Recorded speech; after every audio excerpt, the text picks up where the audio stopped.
Let's talk about the Health Impact Fund. Why did you initially say the pharmaceutical system is the one I want to take on? Why is that the first one that you said, okay, this is what I can design a solution for? Yeah, so again, there are reasons and causes. So the cause was I was invited to spend a year at the NIH, and I thought this was nice of them to invite me, and so let me do something on health. And at that time, I knew nothing about health. I couldn't have located an organ in my body or anything like that. So, and then I wrote up a few papers, and one of them was this idea, and said, I looked at this for 5 minutes and I said, wrong. This is not how pharmaceutical R&D should be incentivized. You shouldn't have high prices. These are medicines. These are very urgently needed things. You can crank out pills by the thousands at very, very small cost, right? The cost of the ingredients is minimal. The cost of putting them together is minimal. Why can't poor people have these medicines? It's insane to sell it at a price that is 100 times the cost of production. And then I thought, okay, so how then do you do it? Obviously, you don't want to slaughter the cow that gives the milk, right? So you have to somehow reward and so R&D. The costs are high, right? Because it's the innovation that the first pill costs a fortune. Right. And then the next 5,000 cost nothing at all, or 5 million or 5 billion. Right.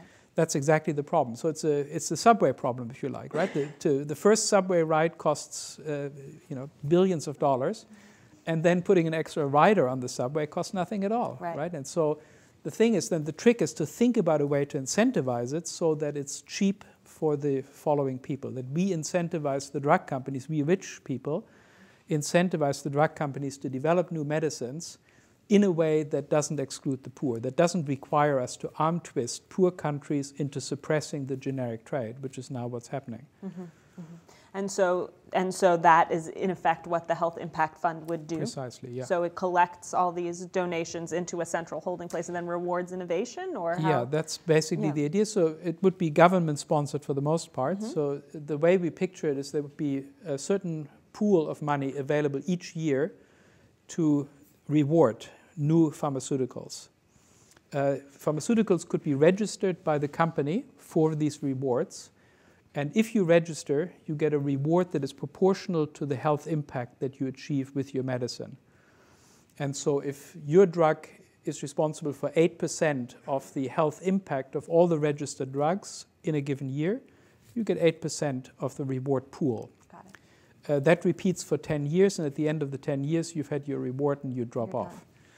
And what you have to do in exchange, if you register your drug for the rewards, is you have to sell the drug at cost. Mm-hmm. So you make no money at all, no markup at all, sell it at cost, and that is determined, for example, through a competitive bidding process among generic manufacturers. So you put it out for tender, the cheapest manufacturer gets the contract, produces the stuff in large quantities, it's sold everywhere in the world at the cost of production, and the innovator, the people who put in the hard work, the expensive work of research, development, testing, they get paid according to how good the drug is, how much health impact it achieves. Mm-hmm. So how do you measure impact? Well, you measure it in quality-adjusted life years, which is a metric that has been around for about 20 years already. And the quick way to explain it is think of a human life as sort of 80 inches long and 1 inch tall, a little plank. Mm-hmm. And that's when it's fully healthy. Then it's 80 square inches. And then diseases nibble away at the end because you don't quite live your 80 years. Sure. Or they nibble away from the top because you are sick during certain periods of your life. Mm-hmm. And so an actual life may only be 64 qualis or 33 qualis or something like that. And so what diseases nibble away, drugs can restore or drugs can avert the nibbling away of. Mm-hmm. And so the drugs get rewarded in accordance to the quality-adjusted life years that they avert being lost. Now, you rolled out this idea of the Health Impact Fund 07, 08, right? Yeah. And how have you seen any effect from the global financial crisis on kind of the pickup of this idea? Goes in both directions. So one direction is that many politicians now say, when they hear any talk about money, spending money and so on, they say, go away, come back in 5 years. This is not the time to spend any new money. Yeah. But then, if I get a second chance to talk to them, I say, well, look, this is actually a much more rational system. the present system isn't just immoral, which is bad enough, it's also deeply irrational because we are wasting so much money, for example, in litigation, right? Billions of dollars go for litigation between the brand name companies and generic competitors, or brand name against brand name.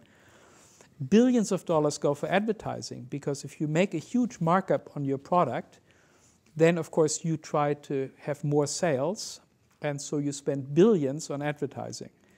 Your competitor also spends billions on advertising, and in the end you're just where you started, except that billions have been spent. And so the existing system is extremely irrational, and we could actually save money, both for governments, for insurance companies, for taxpayers, if we went to this more rational system of the Health Impact Fund. That's why it's such an attractive idea, because the interests of the poor can be tied together with the interests of the rest of us, because most of the money that we pay for drugs in the end ends up in lawyers' pockets, advertisers' pockets, and so on, not in new research, not in safer products.